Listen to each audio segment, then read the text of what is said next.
foi escolhendo tipos de alimentos que a gente se propôs, né, a ter essas grandes produções para que a gente pudesse sustentar a nossa própria humanidade, enquanto que outros povos tiveram uma visão muito diferente. Então, há pouco tempo a gente estava discutindo muito com os povos indígenas sobre o que é economia, e eu, como economista, fiquei muito surpreso quando eu ouvi de vários líderes indígenas uma coisa muito interessante, a convergência de ideias de que a economia é a abundância.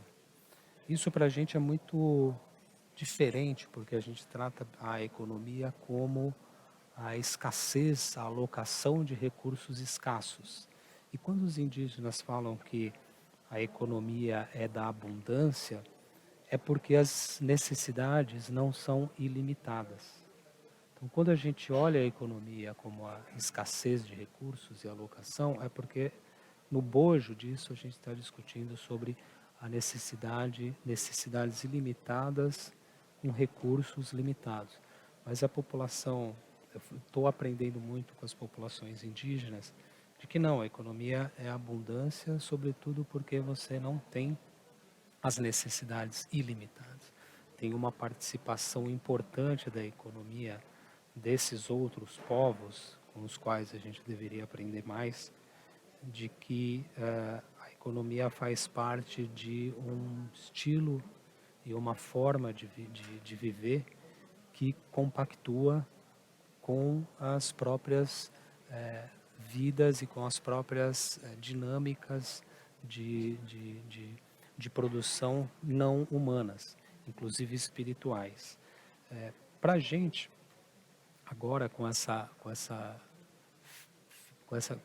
crise climática e com todos os problemas que a gente tem visto de agravar, inclusive de fome, a gente começa a olhar a economia de um jeito um pouco mais parecido com o que as populações indígenas enxergam. Quer dizer, a gente está olhando a biodiversidade como um cabedal de recursos importantes, mas também a gente olha a biodiversidade como um conjunto de ciclos biológicos e biogeoquímicos que proporcionam serviços ecossistêmicos, por exemplo, para a nossa própria produção agrícola no estilo ocidental. E com isso a gente tem que estar retomando ou estar, de alguma maneira, reaprendendo a fazer uma economia que está muito mais conectada com com esses ciclos que são ciclos fundamentais. Aqui, quando eu olhei o painel Economia da Biodiversidade, eu até fiquei um pouco em dúvida se a gente está falando da economia da biodiversidade, da sociobiodiversidade, da bioeconomia, mas no fundo são só conceitos, ou são só termos que estão sempre em disputa e que a gente vai poder discutir um pouco mais aqui profundamente. Eu agradeço muito a presença de todos, de todas, e vou passar a palavra agora para nossa amiga Cris Balewa, que é Director of International Affairs and Treaties Division no ASEAN Center for Biodiversity. Obrigado. Gostaria que o pessoal projetasse a apresentação. Ela vai fazer uma rápida apresentação mostrando os polos de biodiversidade da Ásia, com os quais ela conhece bastante. Obrigado. Thank you. Thank you so much, Rafael. Good evening, buenas noches, everyone. I'm Cris Baleva. I'm from the ASEAN Center for Biodiversity, and it's such an honor and pleasure for me to be here in Brazil. It's my first time in Brazil, traveled 37 hours to get here, and I'm looking forward to a productive discussion with all of you. I'm wondering if we could flash the presentation now. While we're waiting, all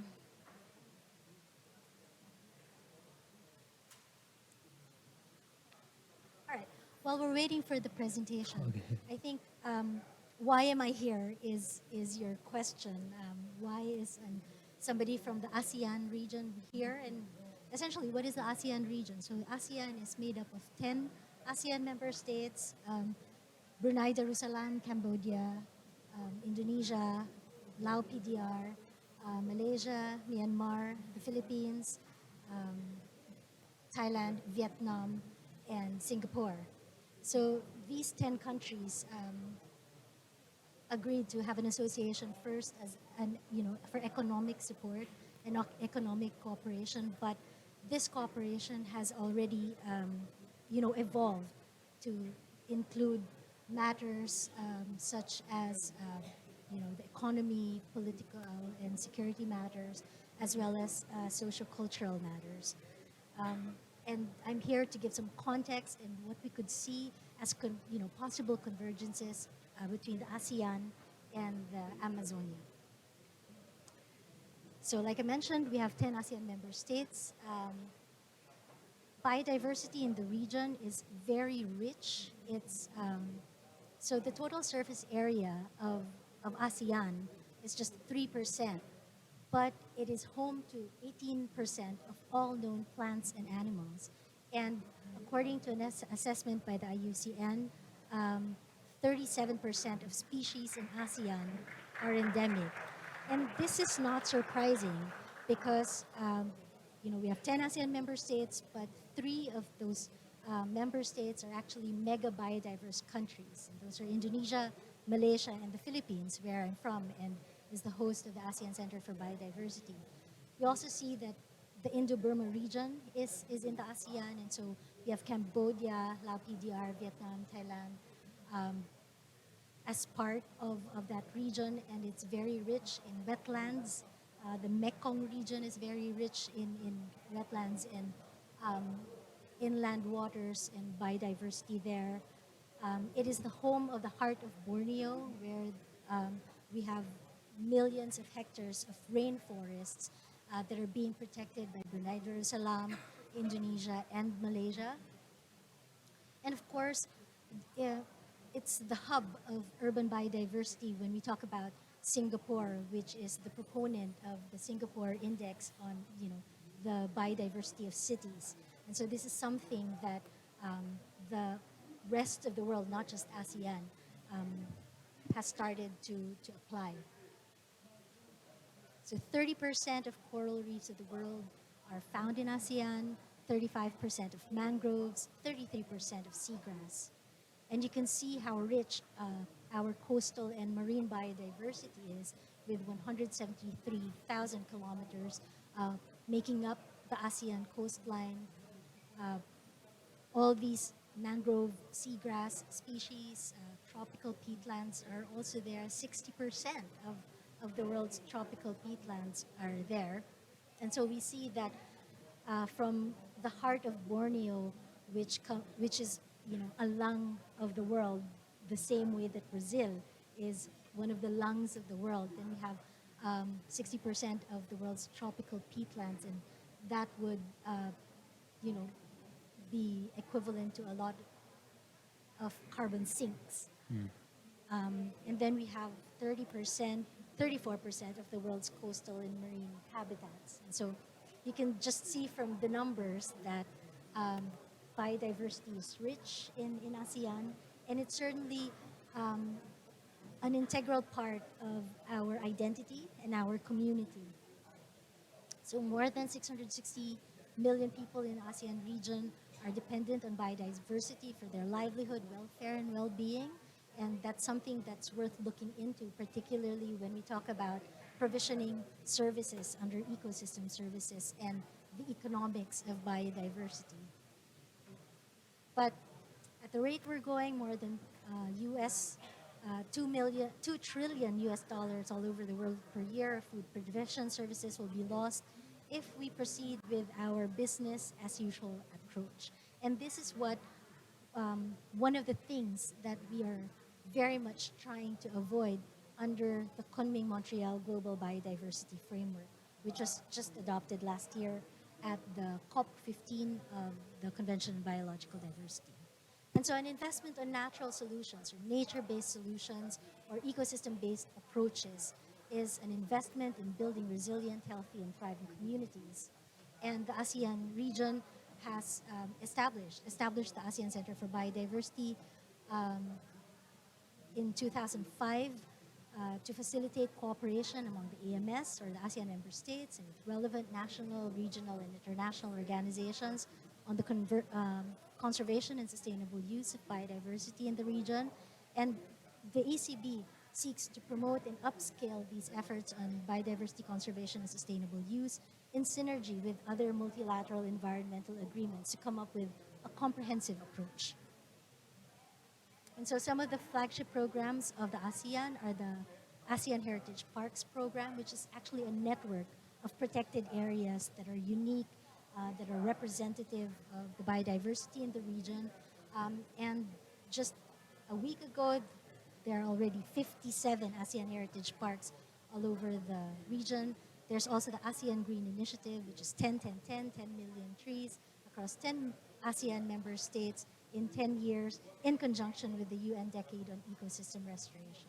And so some of our priority areas are biodiversity conservation, capacity development, mainstreaming biodiversity, knowledge management, communication, education, and public awareness, and partnerships. And then you can see here how important mainstreaming biodiversity is, and I think that's an important conversation to be had, especially when we're talking about bioeconomy and biodiversity economy. And the ACB also serves as the chair of the Global Partnership for Business and Biodiversity 2022 to 2024.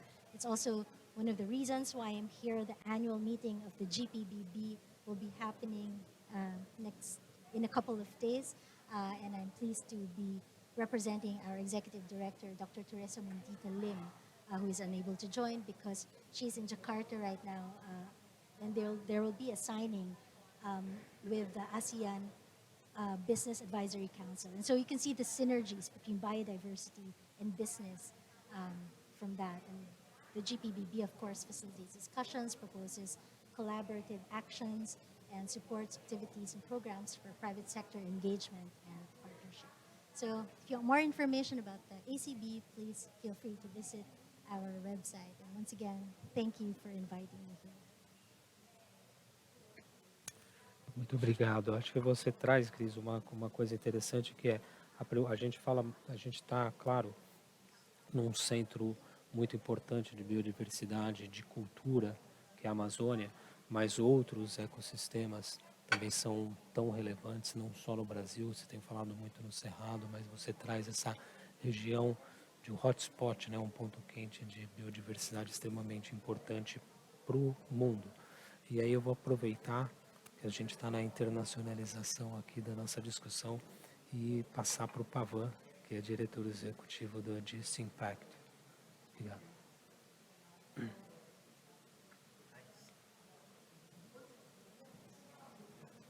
Thanks. Thank you, and I'm delighted to be here with all of you today after many years of COVID breaks. Finally made it back to Brazil. Christy, thank you for your lovely presentation on Asian biodiversity. And I think here in Brazil, we are probably right to call Brazil the global capital of natural capital, because no one country has so much of abundance, a term that you use to describe, and I think indigenous communities everywhere use to describe Mother Nature. The sad news is that biodiversity is a term that's not widely understood. I wish they would use nature, because biodiversity is literally the living fabric of this planet. Its ecosystems, its species, and its genes. And it's not just the quantity, but also the quality and the diversity of ecosystems, species, and genes. So it's, in that sense, the whole of Mother Nature. Abundance is our blessing, but unfortunately, abundance is going down. And actually, one of the ways in which biodiversity is talked about and measured by the scientists is something known as mean species abundance. The average quantity of any species, of all species in a particular area or a particular ecosystem, and that has been going down at different rates across different parts of the world, including here in Brazil. And another way in which they measure biodiversity or nature is something known as PDF, the potentially disappeared fraction of species. When we look at what's causing this, we actually find that it's the economy, as usual, that is causing it. And it's our take, make, waste economic model, where we pretend that even though there is abundance, it's infinite, and that's not true. The earth is finite, lands are finite, waters are finite, forests are finite. So treating what is abundant as infinite is a mistake, but we do that.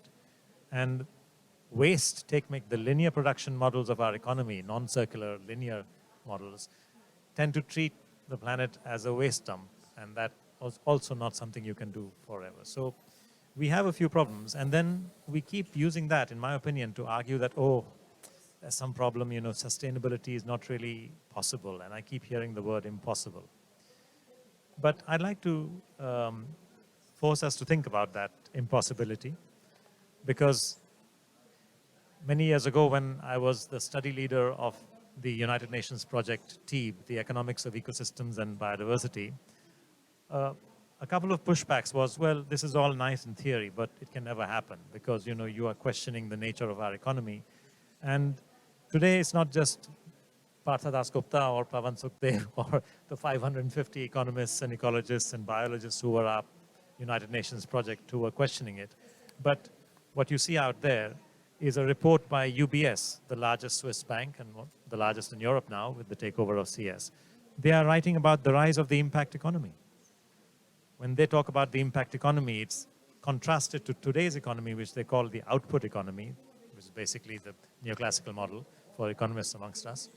And they talk about moving from shareholder capitalism to stakeholder capitalism and expanding the lens of measuring national performance and company performance to include other capitals, not just the profits for shareholders, that is produce capital, but also the health and well-being and knowledge of employees, that's human capital, and your role in the societies in which you do business, that's social capital, and nature, which is, as they call it, natural capital. So this is a world's largest bank. My company helps people like them do their measurements and their calculations. And amongst our clients is now GPIF, which is the world's largest public pension fund. That's the pension fund of Japan. And amongst our other clients is UPS. And I think those who are familiar with logistics will know who is UPS. But they are also using this thinking. So I think it's not impossible, actually. It's possible, and it's happening right now. Another thing that people said is impossible is, oh, but fine, okay, we accept the idea that capital has many dimensions and there are other capitals, not just financial capital, and yes, all right, but it is impossible to measure all this. It's just too complicated, too difficult. Well, here's an example, and by the way, my own company covers 14,000 companies around the world. They are pretty much the listed equities in every major index, whether it's S&P 500 or whether it's MSCI ACWI or whether it's MSCI IMI. Altogether, it's 14,000. And it is possible to even measure how much is the impact of a power company, this is Enel, on biodiversity. Because it's not just the loggers and the miners and the agriculturalists in Brazil or anywhere who are actually the reason why abundance is declining, but it's actually every major company because of their various impacts. 105 million tons of greenhouse gas emissions from this company, which is a European power company, coal-fired power mainly, a thermal power company, is one of the reasons why there is climate change, which is one of the reasons why there is Amazon dieback, which is actually one of the reasons why they are as responsible for what is happening in Amazonas as maybe the local logger or the local miner or the local agriculturalist. So we need to do this thoughtful evaluation of who's causing this decline in abundance and involve these people. We can't let them sit out in the distance and pontificate. Right? Maybe I could not have said this 5 years ago because I didn't have the data. My company has put in more than 300 person-years of efforts, pulling it all together and doing the calculations, and it was hard work. I can tell you about that.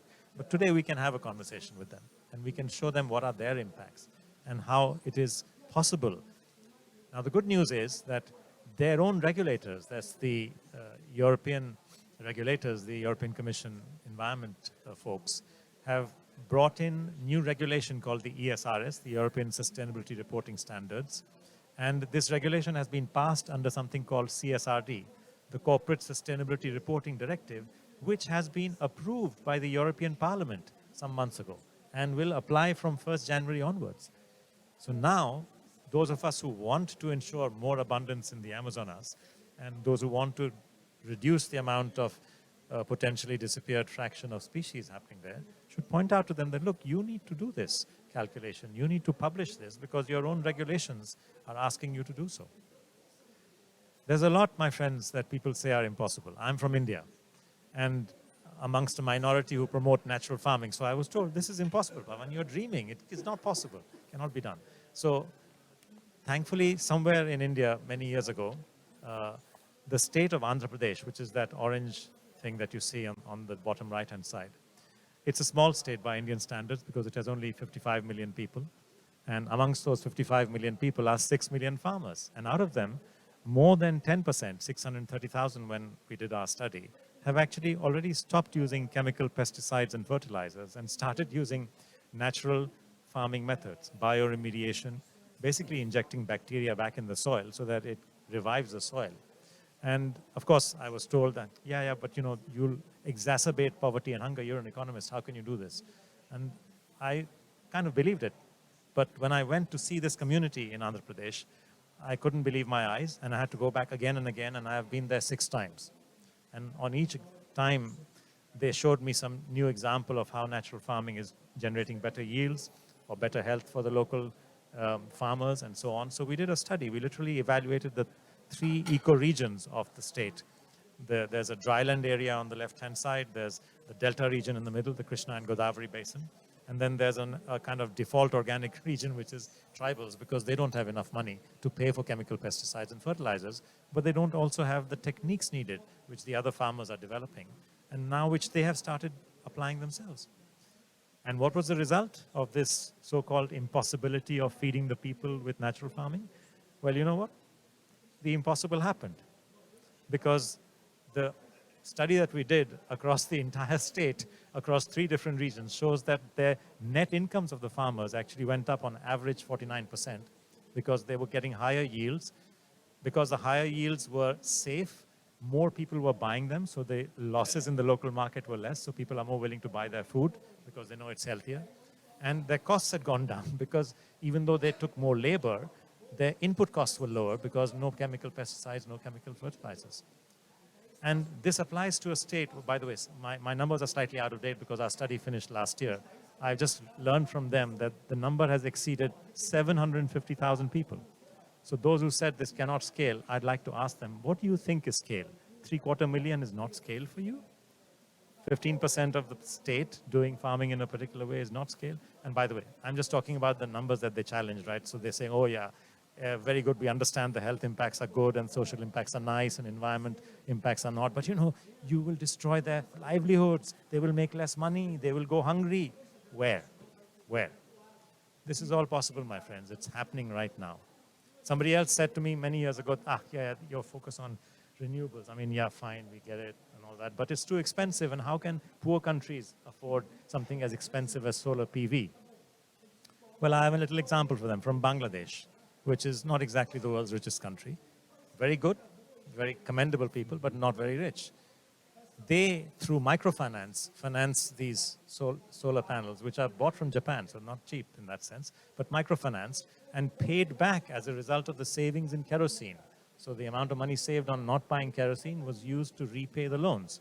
And the net result is gradually it built up. As you can see, it's taken 15 years to build up to these levels. But in 2017, when I last looked at them, there were 4 million homes in Bangladesh using solar PV. Now, my friends, there are 6 million as of last year. So again, another impossible thing that happened. And here, from Amazonas itself, the whole challenge is thrown to us that, oh, it's impossible to manage economic growth without deforestation. But please look, you have had economic growth without deforestation in the Amazonas. So why do you want to change?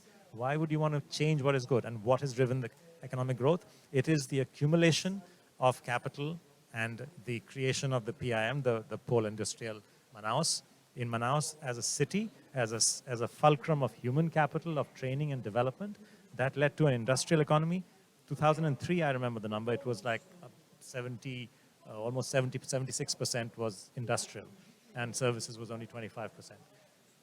Within about 8-10 years, that had changed. Now it's almost 50-50, or 47 and 53%. So this growth in population, in GDP, in economic output, and in incomes has taken place without actually affecting deforestation. And I would argue because the focus has been on a city model. Cities are a crucible of human capital development. That's what drives the economy. It's the human capital that you're developing there that drives the economy. And if you have enough of that and enough incomes which do not rely on the destruction of natural capital, then it works. So there's a lot of so-called impossibility that people talk about, but I come back to our main theme, which is that we need to bring a very sharp focus of responsibility on the corporate world and make it very clear to the corporations around the world that all of them need to measure and report their impacts. The Europeans have to do it anyway now because of their own regulations. But it doesn't begin or end with Europe. It's Brazil. It's every major corporation around the world. As you can see, the Amazonas is a very precious store of life, of nature for people in Brazil and elsewhere. And the reason for its declining abundance and its threatened species is collective. So everyone needs to collaborate. So we need social capital, as the economists call it. We need a huge degree of social capital to get this problem understood. I think we are seeing a number of things that are earlier considered impossible and now possible. I'm saying to you that this too is possible. It is possible in a few years' time for us to measure and report our impacts on the Amazonas and look at the financing. Yes, it's great. I heard that a 2 billion real green bond was being considered by the Treasury here in Brazil. That's great. And green bonds have been issued by companies. But what is the need to think of private sector solutions in a government context? You have a central bank. If you want, you can even issue a currency, which again, people would say is impossible. But yes, the idea is there. There was a time when the Europeans didn't have a common currency. They do now. They had created a new central bank to issue a new currency. Their purpose was different. It was a private purpose of improving economic efficiency within Europe, to reduce trade barriers and to reduce the cost of trade between 12, 14 currencies, which were the main vehicles of that trade. So their purpose was private profits. Today, the purpose of a CCB, if you call it a climate central bank, which is combined, it could be reduce the negative impacts, increase the abundance of the Amazon and other parts of the world. I would say this is another impossibility which may turn out to be possible. Thank you. Muito obrigado. Acho que você traz uma coisa importante. Na verdade, acho que uma conexão grande com o que eu havia dito já logo no começo, que a gente parece que está retornando aos ensinamentos que a gente se desviou em algum momento da nossa trajetória como humanidade. Só que a gente, com a revolução científica, a gente olha muito dados, né? E isso hoje uma grande escassez, principalmente para o setor financeiro, a falta de dados, a falta de sistematização, esse gap que existe entre a causa e o efeito. Então, na medida que a gente consegue medir como as intervenções impactam nas mudanças, a gente consegue quantificar, qualificar e, em alguns casos, monetizar, o que é bem relevante. Mas a gente também precisa de muita tecnologia. Isso também, o encontro do conhecimento tradicional com a tecnologia, certamente é uma das grandes chaves para a gente evoluir nesse caminho. Eu aproveito essa pergunta, esse ensejo para perguntar para a Renata. Renata, que é diretora executiva do Instituto Arapiaú. Eu pergunto, Renata, qual que é a relação existente entre a chamada Amazônia 1.0 e o desenvolvimento da economia da biodiversidade? Obrigada, Rafael. Prazer estar aqui nessa mesa. Eu sou diretora-geral do Instituto Arapiaú, mas também tenho o chapéu de co-facilitadora da coalizão Brasil Clima, Florestas e Agricultura. e também faço parte, né, no núcleo de governança de uma rede chamada Concertação pela Amazônia, que é uma rede que reúne mais de 600 lideranças que pensam, né, no desenvolvimento da região. Então, antes de responder sua pergunta, eu só queria trazer aqui para reflexão que a Concertação pela Amazônia, e aí fruto de vários estudos, né, do próprio New Economy for the Amazon, que o Arapiaú foi um dos apoiadores, inclusive trazendo pesquisadores indígenas, Wanda, do Amazônia 2030, a concertação ousou em propor um framework para a bioeconomia e as muitas bioeconomias, considerando as diversas Amazônias. E só queria trazer que a gente, para nós, como rede, existem muitas bioeconomias. E aí acho que seria legal ouvir também, aproveitando que tem Pavan, que tem Francisco aqui com a gente, porque nas regiões conservadas, a concertação traz, né, o conceito da bioeconomia da sociobiodiversidade. Nas desmatadas, a bioeconomia de commodities, que eu falei isso no último painel que eu estava e causou uma grande polêmica, então acho que seria legal ouvir a partir das apresentações de vocês. E na Amazônia sob risco, ou área que está sendo ameaçada de desmatamento, a bioeconomia florestal, por meio dos sistemas agroflorestais, né, enfim, integração lavoura, pecuária e floresta. E a gente vem falando muito também, né, como Arapiaú, como concertação, desse olhar necessário para essa Amazônia 1.0, que olha como premissa a conectividade, a infraestrutura, o saneamento, a qualidade de vida das pessoas que vivem na Amazônia, principalmente 70% da população nas cidades amazônicas, para que assim a gente chegue no 4.0 com o uso de tecnologia avançada, de ponta. Mas é preciso, sem dúvida, né, olhar para esse 1.0. E eu acho que o desafio, trazendo um exemplo de um projeto que a gente começou a incubar agora no Instituto Arapiaú, que é um projeto de conectividade, a gente ousou fazer um mapeamento das comunidades indígenas, quilombolas e ribeirinhas na região amazônica que possuíam internet. E das 4.547 comunidades, só uma comunidade possuía internet com velocidade rápida.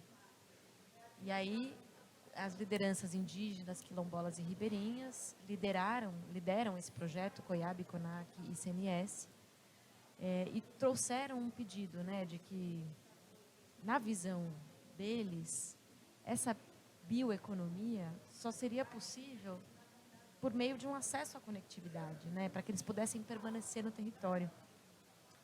E não qualquer conexão, né, teve até esse olhar de uma conexão melhor do que a do Sudeste, né, que era uma internet muito boa para que eu permaneça no território. Isso pode trazer um olhar importante para a telemedicina, para ensino à distância, para o comando e controle, no sentido de proteção territorial, né, e facilitação dessa proteção. Então, a gente vem olhando muito essa bioeconomia como uma agenda integrada de desenvolvimento. Então, para nós, e aí falando muito esse conceito que vem sendo trazido pela Concertação pela Amazônia, não tem como a gente separar o olhar social, econômico, ambiental, institucional. Então, é preciso integrar todos esses olhares para que a gente promova uma agenda integrada de desenvolvimento, para que a gente tenha uma economia da biodiversidade ou uma bioeconomia. Acho que, como o Pavan disse, né, lá em 2012, quando a gente teve a menor índice de desmatamento, a gente teve, sim, um desenvolvimento, né? A gente conseguiu aumentar o PIB da região. Mas acho que agora o desafio é como a gente mede esse desenvolvimento a partir de um olhar para a vida das pessoas que aqui vivem, não tendo só o PIB como uma métrica, né? Mas outros indicadores, até indicadores trazidos pelas próprias comunidades. A gente vem enfrentando isso a partir da incubação desse projeto, do Conexão Povos da Floresta. Então, queria trazer esse ponto aqui, desse olhar de uma agenda integrada de desenvolvimento a partir da bioeconomia e também essa reflexão das muitas bioeconomias e dessa discussão sobre a inserção das commodities nesse contexto. Obrigada.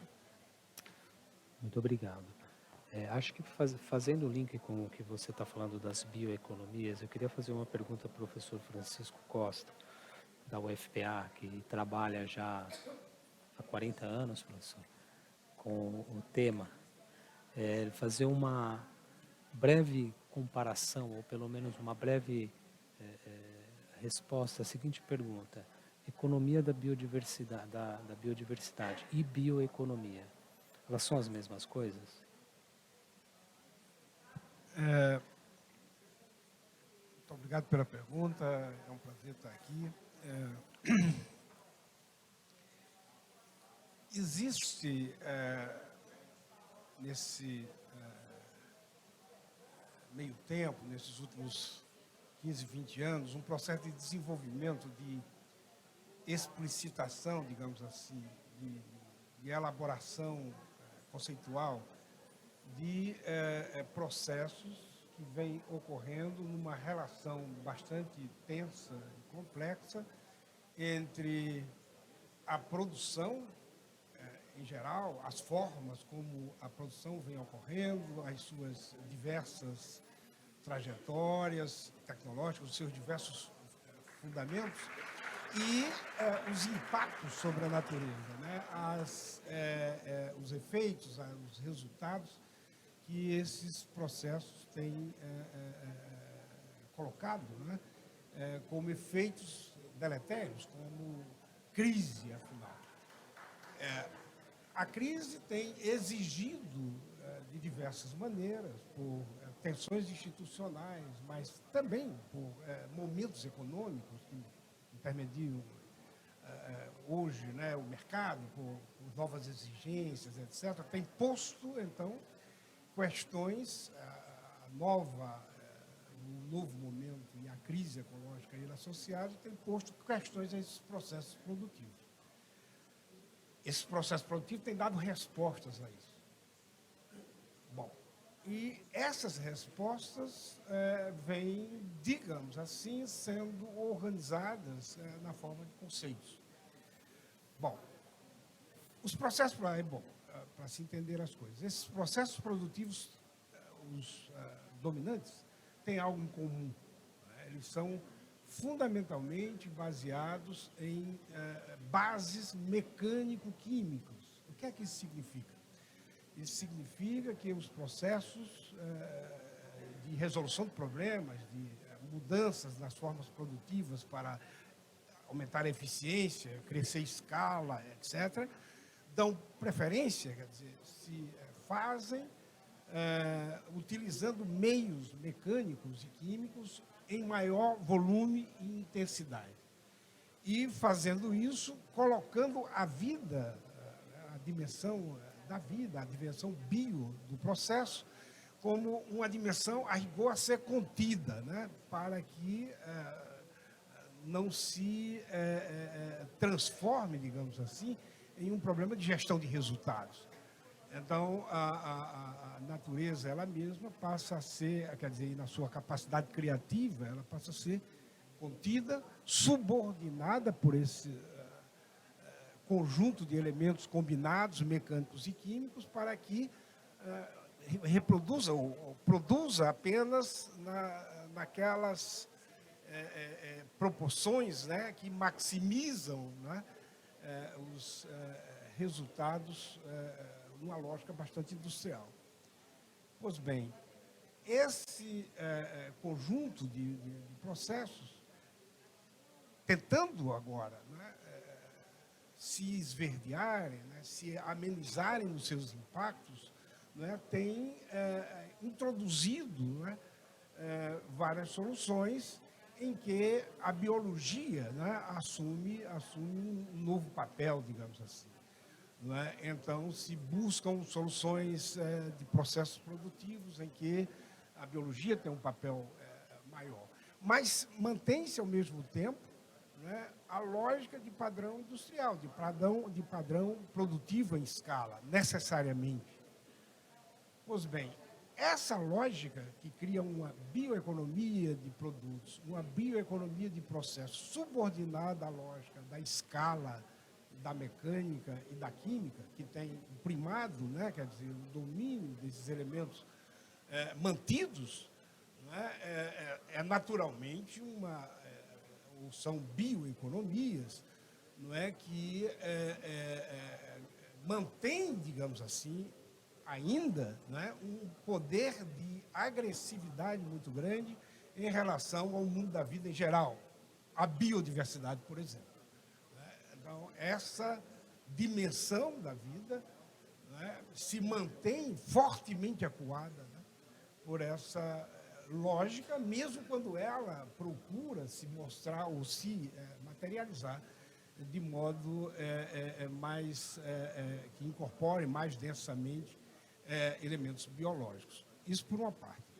Por outra parte, existem as formas de produção que se baseiam desde o início, desde a sua lógica inicial de estruturação, na vida ativa, né? Na vida criativa, né? Nas composições da vida, nas composições botânicas, nas interações edafoclimáticas, como chamam os agrônomos, entre, enfim, planta, terra e luz. Desde o início, a lógica produtiva combina a diversidade como sendo a chave, né, dos processos produtivos e de suas eficiências. A esse tipo de economia que nós poderíamos qualificar como economia da sócio ou da biodiversidade. Como entra o elemento sócio aí? Porque o sócio é parte quase que necessária da categoria. Porque gerir diversidade, em geral, é um problema, não é, para as formas de organização produtiva que são dominantes na nossa sociedade. As grandes empresas com lógica de, digamos assim, eficientização pela mecânica e pela química, exigindo, portanto, escala, exigindo, portanto, padrões produtivos, elas têm dificuldade de lidar com a diversidade. A diversidade é um problema, né, para a sua eficiência, para a sua lógica de eficiência. Mas não é um problema para a lógica da eficiência, que é uma eficiência reprodutiva de povos indígenas, por exemplo. Não tem problema para a lógica reprodutiva de camponeses, de estruturas camponesas, estruturas de base familiares que derivam a sua eficiência e têm sua lógica produtiva orientada por um sentido de eficiência reprodutiva e não de maximização de ganhos em renda, por exemplo. Não é? E, bom, para situar a discussão inicialmente conceitual no plano prático, não é, das coisas que ocorrem hoje em dia, na nossa Amazônia, na Amazônia brasileira, uma economia camponesa muito forte, muito importante, se formou nessas bases ainda no século XVIII. É importante se saber disso. Quer dizer, a partir de situações históricas, não é? A questão que todo mundo deve conhecer por livros textos, não é? Da dissolução pelo Pombal, não é? Dos sistemas de aldeamento e dos domínios religiosos, não é? Enfim, da força de trabalho, àquela altura indígena, basicamente, não é? Para a economia regional, a dissolução desses aldeamentos findou levando à formação, não é, de uma estrutura muito ampla de uma nova economia na região, naquela altura, né, que ela não existia, uma economia baseada em famílias nucleares, portanto, que nós podemos classificá-las como camponesa, uma economia rural familiar, digamos assim, que tem uma característica muito importante, não é? Ela traz, ela herda os conhecimentos indígenas que permitiam lidar com a diversidade da natureza e tirar dessa diversidade, não é, uma base reprodutiva importante. Isso agora associado com necessidades, não é, que vieram do processo de colonização que já tinha um século e meio, não é, que trazia exigências, digamos assim, não é, ocidentais. Isso tudo é posto numa estrutura nova naquela altura, segunda metade do século XVIII, que era a família nucleada que se disseminou pela região na segunda metade do século XVIII, entrou no século XIX, fez 2/3 do chamado ciclo da borracha, foi baseado nessa estrutura familiar camponesa. E depois da crise da borracha, portanto, no século XX já, não é, ela continua e se expande, não é, formando o que hoje é a nossa economia ribeirinha, né, a nossa economia que não faz a gestão, não é, desta economia referida ao bioma. E mais, para encerrar, e é também absolutamente importante entender, não é? Soma-se a esse conjunto populacional importante, a essa estrutura fundamental, novas, né, levas, né, de famílias com essas mesmas características, que, por diversas razões, em diversos momentos, aportaram à região, por exemplo, no período da borracha, colonizaram os seringueiros, não é? Os famosos seringueiros dos grandes seringais, que eram imigrantes nordestinos, mas que, com a crise dos seringais, se transformam também em famílias camponesas nucleadas, com características muito semelhantes àquelas que vinham do século XVIII. E se compõe com ela, ampliando essa base, como falo, populacional, mas estruturada basicamente em bases de famílias nucleadas, que podemos chamar de camponesas.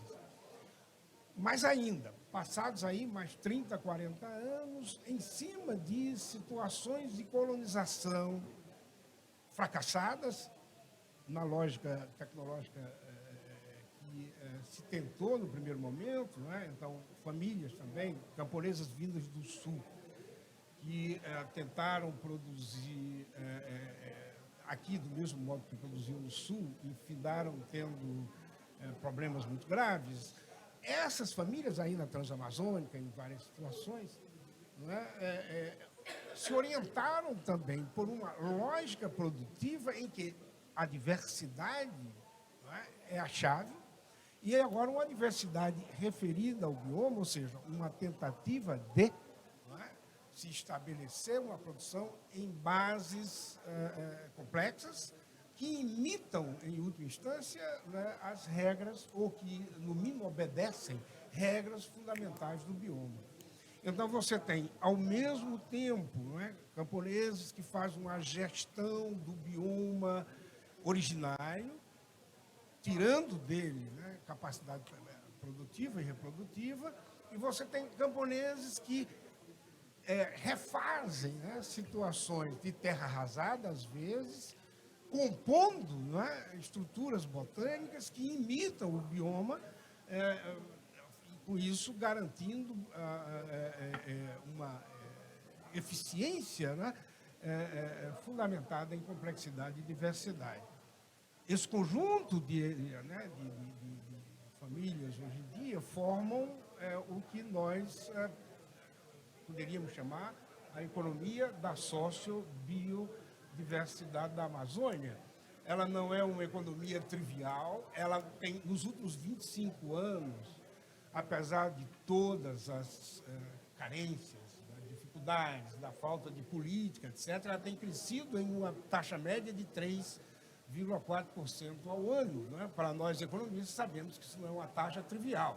Claro, não é, a estrutura comandada pela soja tem crescido a 8%, a da pecuária tem crescido a 7,5%, não é? Mas essa economia da sociobiodiversidade tem também crescido de maneira importante e deve ser, portanto, vista, não é, como uma estrutura, no seu todo, como uma estrutura central numa lógica de um desenvolvimento sustentável, com capacidade inclusiva, combinada, né, com capacidade de gestão e manutenção do bioma e sua diversidade e sua regeneração. Tem uma concordância muito grande nas nossas discussões aqui, e certamente que extrapolam muito esse painel, que é, primeiro, essa convergência do conhecimento tradicional com as novas técnicas, né? Os próprios processos, né? Do uso da expansão do açaí no próprio Belém, né? Como o senhor conta bastante, essas tecnologias sociais, e a gente está sempre reconhecendo essa importância e, mais do que isso, essa originalidade que constrói a bioeconomia, que é sobretudo do conhecimento originário, né? Uma agricultura, inclusive, feita na América do Sul já há pelo menos 10 mil anos, 9 mil anos, dependendo da região, diferente da própria origem da agricultura da espelta no Nilo.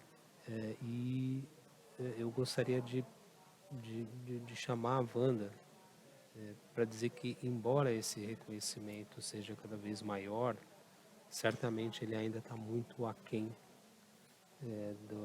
do merecimento, porque a herança indígena é muito maior do que isso.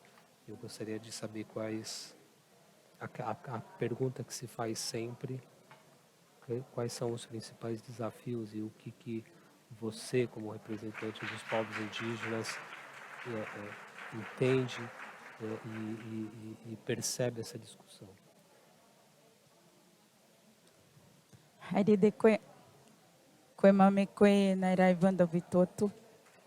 Obrigado pela pergunta e peço licença aos meus ancestrais para compartilhar um pouco dessa fala nesse espaço, porque a minha geração ainda é uma geração que sobrevive a um sistema de extrema violência aos nossos corpos e aos nossos territórios, né?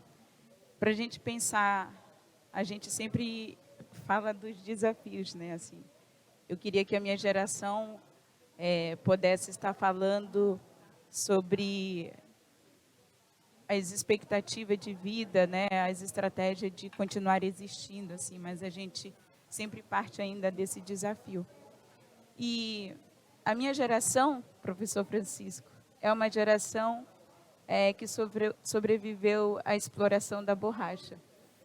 O meu povo Witoto, ele originalmente é da Colômbia, e na Colômbia, no Rio Putumayo, em Chorreira, foi uma das regiões mais impactadas pela exploração da borracha, que em 1910, 1930, quase dizimou o meu povo nessa região, e a gente precisou migrar para o Brasil, né? As mulheres do meu povo, minha bisavó, minha avó, precisavam migrar para o Brasil numa tentativa de fuga, e essa tentativa de sobrevivência nos colocou enquanto estrangeiro nesse lugar, né?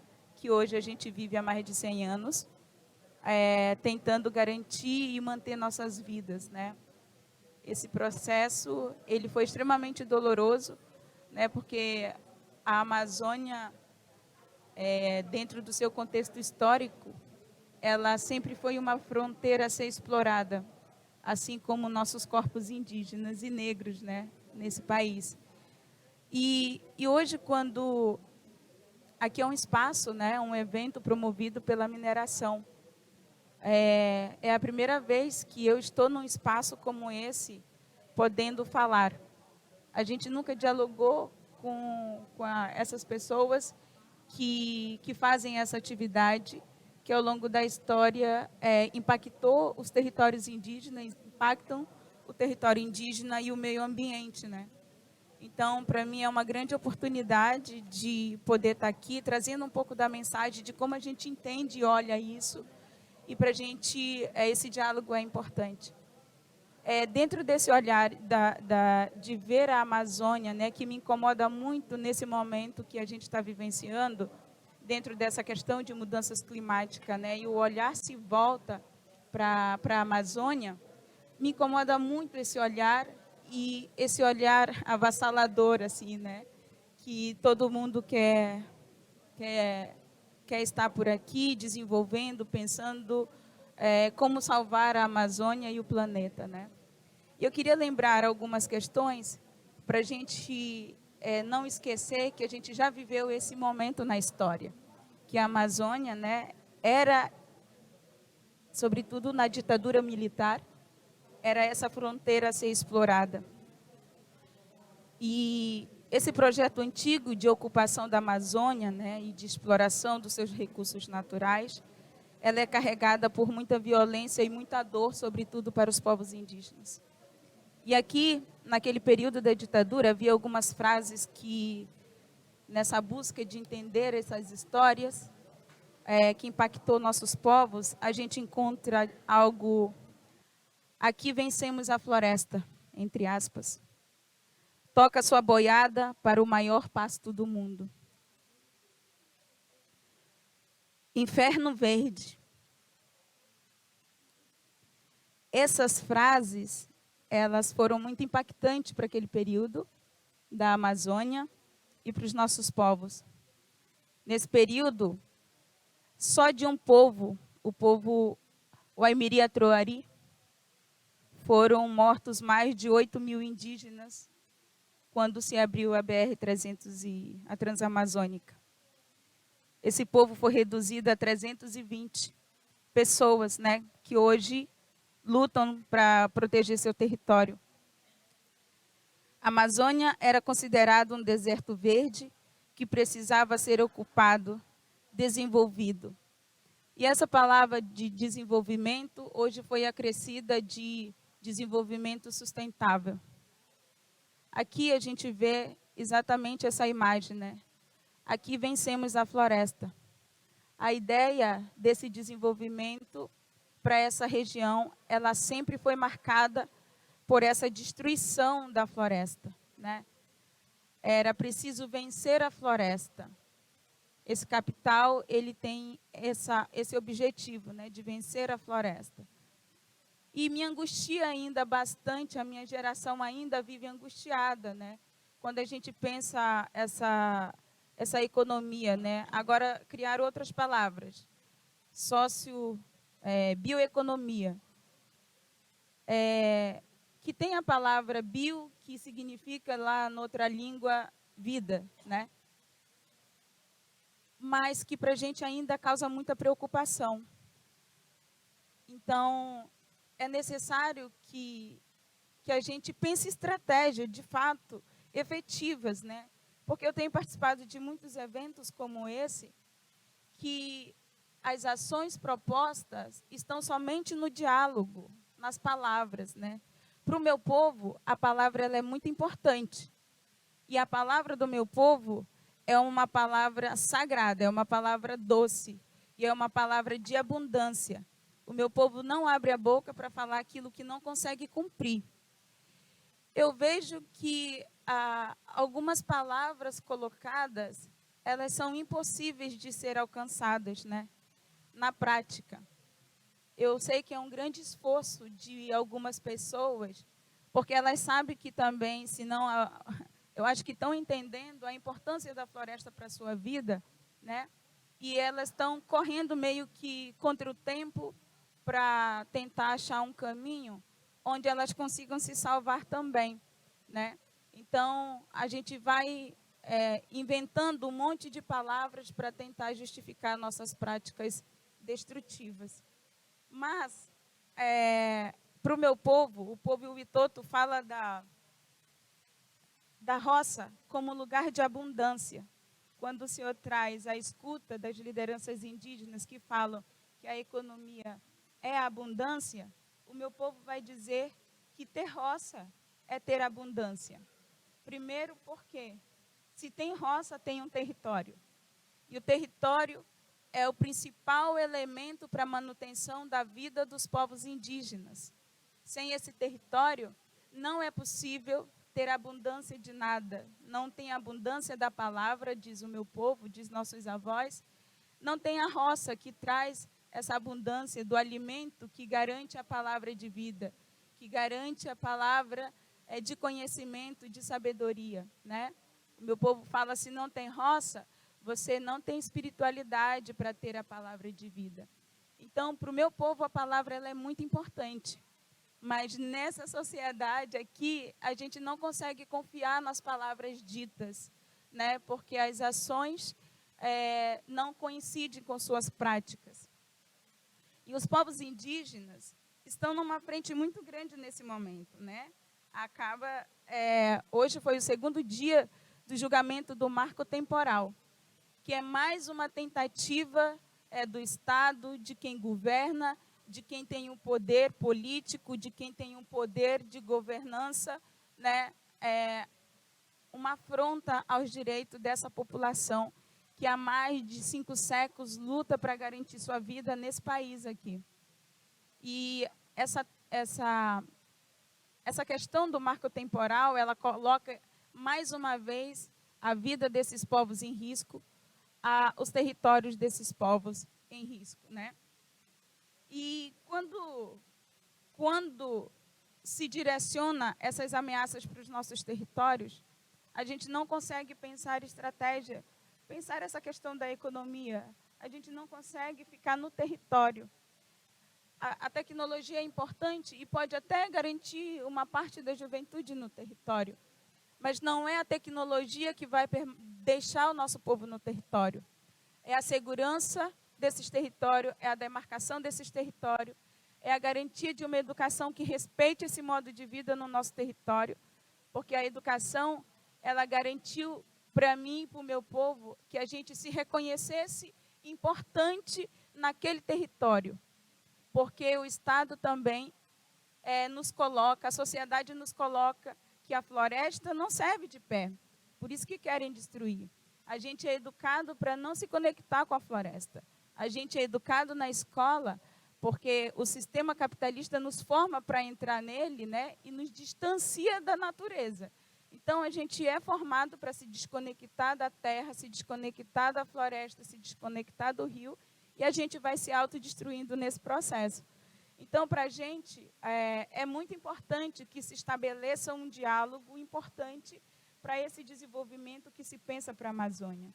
A escuta desses povos se fazem necessário nessas práticas que se pensa, porque falam que nós somos até hoje o atraso para que se vença essa floresta, né?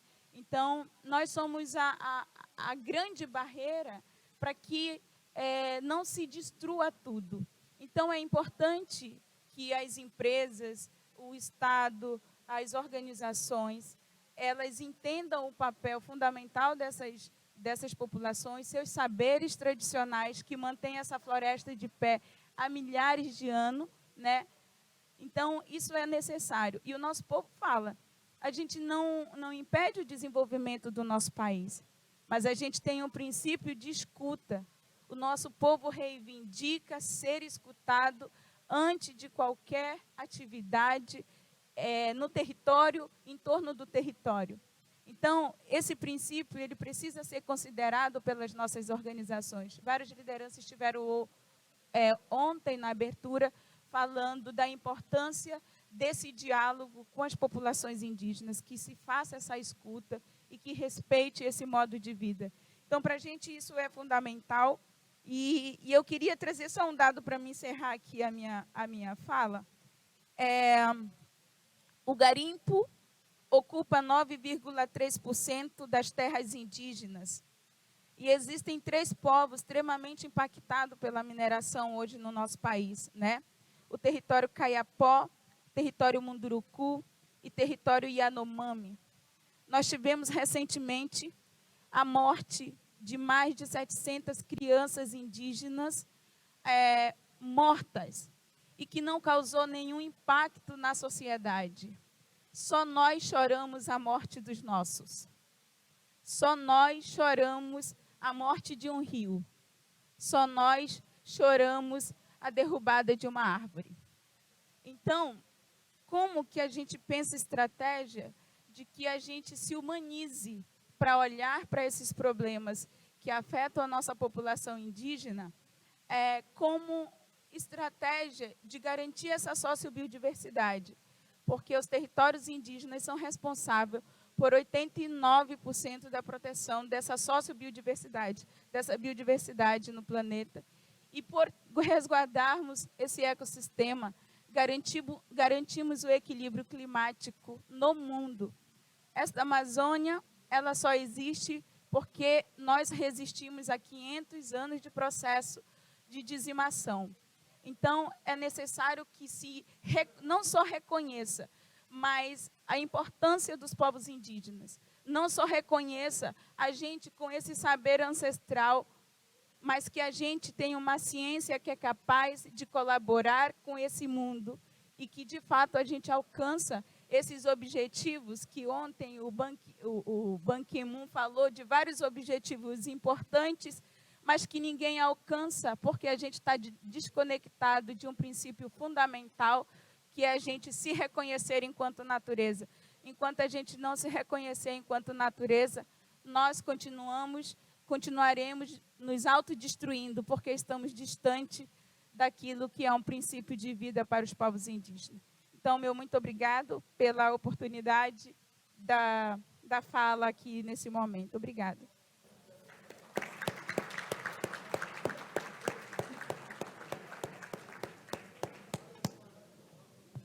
É difícil falar depois de você. Acho que você traz umas reflexões extremamente importantes. A gente estava aqui discutindo, tem algumas perguntas importantes que é fundamental para a gente evoluir na discussão técnica, como feitas aqui pelos participantes, se é possível valorar a floresta. E antes de fazer essa pergunta, eu já responderia que, como economista, eu sempre acho que existem formas de fazer isso, mas como pessoa e ser humano, ouvindo depois você falar, a resposta parece ser não. De qualquer jeito, acho que a primeira coisa que a gente pensa é, sobretudo, essa segurança do território, que é a segurança da floresta em pé. E uma discussão que também vem sempre muito à tona, né, quando a gente fala em bioeconomia, que ela produz bens e serviços, né? Os bens são esses que a gente troca, que a gente compra, que a gente vende, e os serviços são esses difusos, que a gente sabe onde está sendo produzido, que é na floresta, pelas populações que protegem a floresta, mas que a gente não tem certeza quem está usufruindo, tem as ideias sobre as chuvas, o clima, como isso impacta na produção fora, mas nada disso substitui ou nada disso introjeta essa humanidade que você está falando. Eu, como economista, também me sinto desafiado em como a gente consegue evoluir nessa discussão que muitas vezes ela precisa de alguns indicadores, né, como o Pavan mostrou aqui, sobre como a gente transforma em números, né? E aí eu vou fazer uma pergunta, acho que a gente tem pouco tempo, 10 minutos. Eu gostaria de deixar essa pergunta como final para vocês, para cada um externar esses últimos 2 minutos que a gente tem para cada um, sobre como valorar a floresta. E aí eu vou fazer essa pergunta olhando da história do que é o valor dentro da economia. Hoje a gente discute muito sobre valoração de serviços ecossistêmicos. Isso é novidade para a economia, como um objeto que é a natureza, mas isso não é uma novidade na economia, na ciência econômica. A ciência econômica nasceu há 2 séculos e a principal questão da economia é como se forma valor, como esse valor se precifica e como esses preços e esses valores são distribuídos.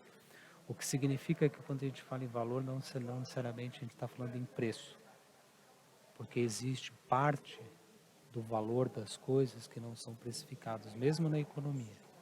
Então, quando eu faço essa pergunta, como valorar a floresta, Gostaria que vocês dessem a opinião técnica, o pessoal de como fazer isso, baseado no conhecimento que vocês têm. Acho que posso começar com a Cris. Thank you, Raphael.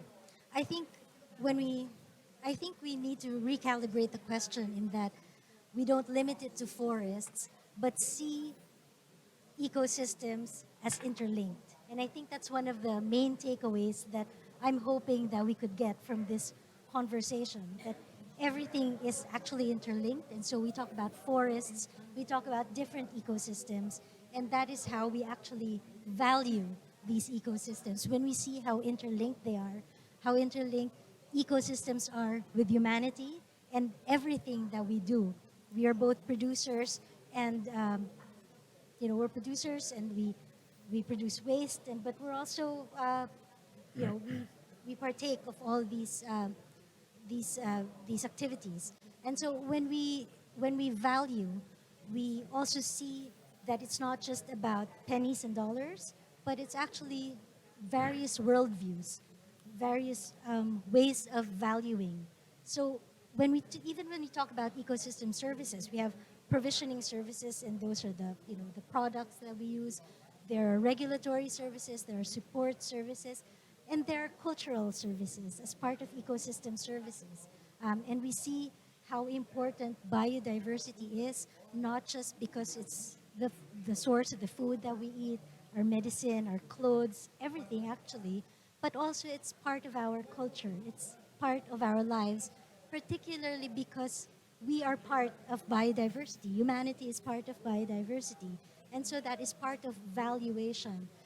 Natural capital valuation is not just, like I said, it's not just about economic value, it's also about the intrinsic value of biodiversity and these ecosystems and how they enrich our lives. You said that land is life, and that's part of the ecosystem, the ecosystems that we are part of. And again, when we value natural capital valuation, we also talk about loss and damage, which is an integral part of discussions on climate change. And so it's important that we have a comprehensive view of valuation. And so we talk about forests, we talk about, wetlands and coastal areas and mountains, different ecosystems that have values that may be different but are still very important.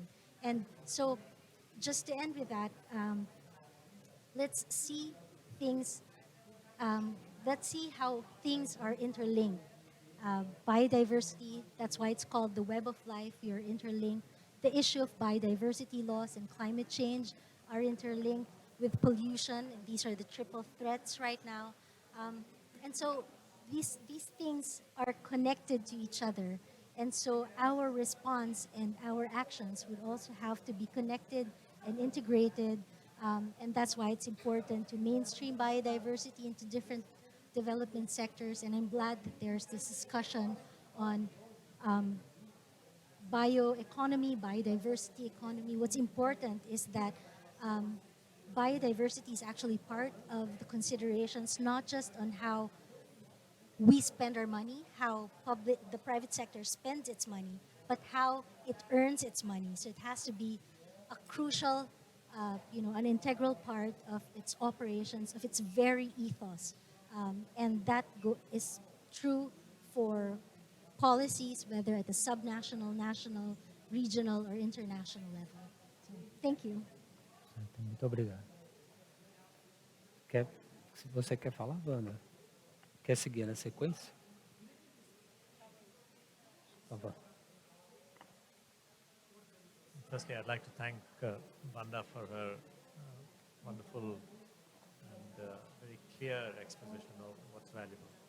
Because valuation is a human institution, the way that my colleagues and I describe it in our report 14 years ago, was it's a human institution, and as a human being, you will always value the context in which you are, the location where you are, and you don't need prices. Valuation is what you receive, price is what you pay.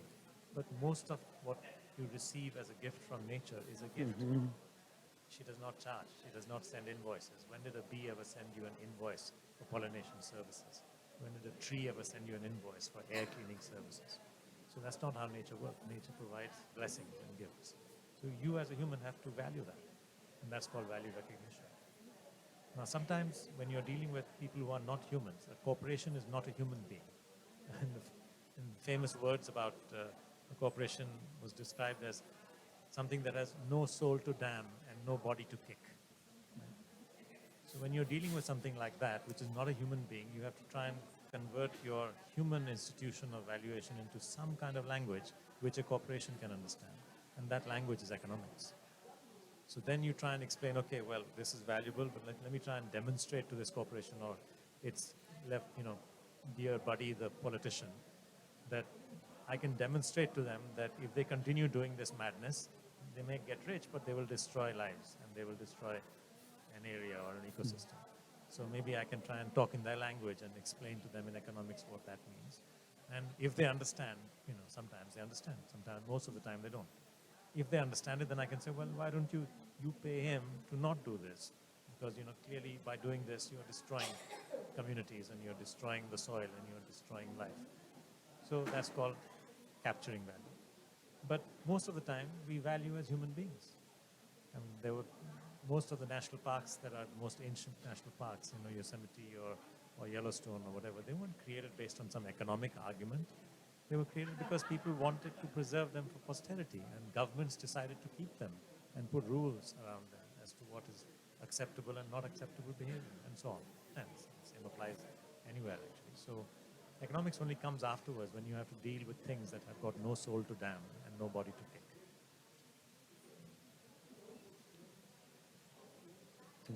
A gente tem só 2 minutos, eu fiquei muito tocada com a fala da Wanda, então não sei se eu vou conseguir falar muito, mas acho que eu não vou conseguir falar. Eu fiquei tocada com a fala dela, mas enfim, valor, eu acho que é isso que ela traz, né? Quando só nós choramos pela morte dos rios, só nós choramos pela morte das árvores, só nós choramos pela morte das crianças, acho que isso me tocou muito. E o valor está nessa cultura, né? Nessa união entre o técnico e o sensível. E eu acho que só assim a gente vai conseguir valorar a floresta. Então, obrigada, Wanda, pela sua fala. Uma coisa rápida. O capitalismo, o modo como nossa sociedade se organiza, vem se organizando, vem cumprindo o seu destino, se fez criando mercadorias fictícias. Trata-se de uma sociedade em que o mercado é o centro, a lógica do mercado fica sendo a razão organizadora do conjunto das coisas, etc. Então, para que o sistema consiga funcionar sobre uma vida, que é mais que isso, ele tem que ir, digamos assim, incorporando na sua lógica, transformando em mercadoria coisas que não são passíveis de ser, mas são transformadas em.